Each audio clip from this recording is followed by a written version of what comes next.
Hi, good morning. Here at the cabin on Friday morning, Friday the 13th, I believe. So here I am naturally awake at 5-ish in the morning. So one really interesting thing about some of the work I do is looking at your sleep patterns. People that I learn with are doing that, and I am paying attention to that. It's something I've paid attention to for a long time, but mostly just to get my 8 hours of sleep. I've heard and read before that you really want to catch that sleep rhythm before 11 p.m. But now I'm learning about actually catching it closer to 9 p.m., which turns out it works for me since, at least once a week I teach yoga at Minneapolis Yoga at 6 a.m. And I've been taking more and more 6 a.m. classes. So more and more this organization of life that I always thought, like, that'll never be me. If y'all know what I'm talking about from Say Anything, don't you even think it? I never thought I could be a person who might get up at like 5 and meditate and do yoga and then start my day. I've always loved organizing myself when I get up. I've just tried to have work flexibility so that I could use those morning hours for myself. It used to be like yoga was that 9 to 11 time for years and years and years, but you can imagine how much that dices up the day that the rest of the world kind of wants you. So now I'm moving into this space and it's kind of fascinating. I start to fall asleep at 8:30. So yes, I'm fully turning into a senior citizen. But I think that's okay right now. It's helping me heal and organize myself. And what else have we got to do right now? Before we meditate for 10 minutes, I set a timer for 12 minutes so that I could talk to you just a little bit. And I'm going to take yoga after class. There are so many things that I want to share with you right now. But one of them is, and I don't have the stats right in front of me, but on that note of organizing my life in a manner that works for me, this concept of sovereignty, that's something I've been working on for a very long time, but I'm finding new ways to grow with newish business partnerships and relationships. And so there's this fascinating statistic. It's an insane amount of women, and I'll find the statistic. I don't want to misquote. I don't want to put the wrong zero there. Have left the workforce this year. And I, don't suspect that they all necessarily wanted to, or maybe they did, but people are reorganizing their lives, and some people are facing deep challenge. So there are still opportunities in the way the economy is shifting. And I myself am tapping and dialing into one of those ways where I get to work on my own healing. I get to work on healing for others, sharing the healing. I get to work on the healing of the planet because I only align myself with companies that are stewards of the earth and humanity. And I get to be involved with something that's up to something bigger. They're up to elevating people. Any company I've been with, so it's only a few in my lifetime that I represent or sell. Dr. Hauschka Skincare is one of them, and they also have these missions where they go in and support communities that they do business with, or sometimes it's just pure healing work. And so I'm involved with another company that does that, and one of the ways they do that is something called the Million Mom Movement, and it's a way that they reach out to women in poverty and help them elevate. So just a little sprinkling of knowledge. I'll pick up on that thread another time. But for now, so that I can get to my 6 a.m. yoga class virtually, here from the cabin, let's just settle in for about 10 minutes. So wherever you are, don't judge it. sprinkle little bits of information, but mostly I want us to have some stillness together. Come to a seat. Elevate your spine. Again, if you're lying down, I was doing some of this meditation in bed before I got up. So just know that you can access this anytime, anywhere. So what you want to do is begin to just soften your focus and increase your awareness. Soften your center of thought and attention and awareness from your brain and drop it into your body, your being, even into the space around you. And then don't try so hard. Don't judge the thoughts as they're coming. Allow them to come, and know every time you catch yourself kind of just being your same old self, every one of those is a win, a little drop in the bucket of healing.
you just got started with an awesome stillness for yourself? If so, just turn this off and set it aside. This is about you.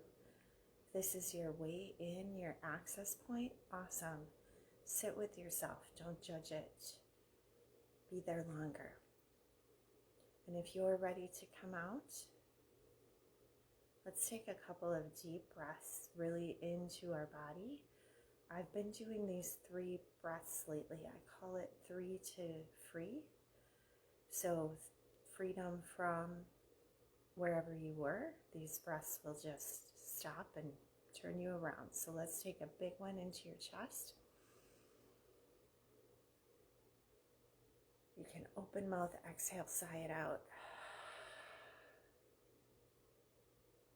A big belly breath next into your belly. Just really expand your belly. Open mouth, sigh it out. Now you can keep your lips sealed and do a big, long, juicy, slow elevator breath. And by that I mean, and you can begin, inhale long and slow, gathering energy from the earth and using it as an access point to your whole body. Inhale up through your body, through the energy centers. As you pass every part of your body, just notice sensation, bring healing light energy, and bring it all the way up and beyond your body and out into the world. And then as you exhale out, that's like a diagnostic breath. Inhale what you need, exhale what you don't. Let go of any sticky ickiness you dislodged. Just exhale it all out.